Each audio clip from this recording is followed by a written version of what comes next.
यह एक आंखों देखी घटना है। एक बार गर्मी की छुट्टियों में मैं और मेरी बहन मामा के घर घूमने गए थे।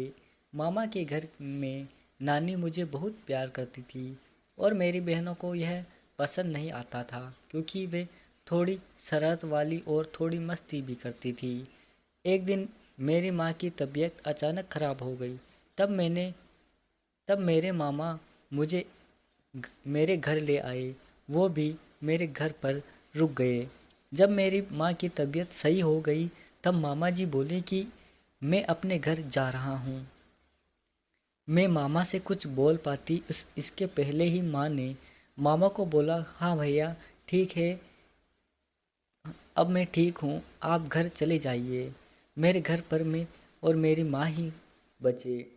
2-4 दिन बीत गया। तब एक दिन रात में मुझे जोर की प्यास लगी और मैं आंगन में पानी पीने के लिए उठी।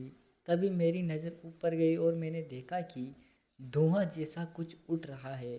तब मैंने अपनी माँ को जगाया और माँ को बोला, माँ ऊपर देखो, यह काला काला धुआं जैसा क्या उठ रहा है। मेरी माँ समझ गई कि यह मेरी चाची की आत्मा जो मुझे लेने आई थी, क्योंकि मरने से पहले मेरी चाची ने कहा कि मैं तुम्हारी बड़ी बेटी को छोड़ूंगी नहीं।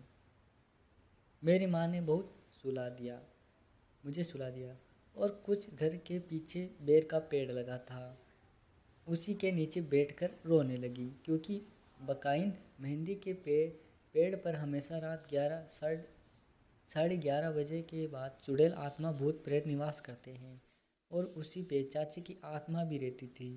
तभी मैंने देखा कि मेरी माँ के आसपास बहुत सारी औरतें बैठी हुई थी। मेरे दिमाग में कुछ ना सूझ रहा। एक बार हम लोग 8वीं कक्षा में पढ़ रहे थे तो गुरुजी ने बताया, कभी भी भूत प्रेत या आत्मा दिखाई दे तो गायत्री मंत्र का जाप करो, बजरंगबली का नाम लो, तो आत्मा वहाँ से डर कर भाग जाएगी। उसी वक्त यह बात मुझे याद आ गई और मैंने वैसा ही किया जैसे गुरुजी ने बताया था। आज मेरे और मेरी माँ सही सलामत है। लेकिन जब से मेरी माँ के साथ ऐसा हादसा हुआ था तब से माँ को थोड़ी भूलने की बीमारी और थोड़ी डरने की बीमारी हो गई और एक कमरे में बंद रहने लगी क्योंकि बाहर अभी भी चाची की आत्मा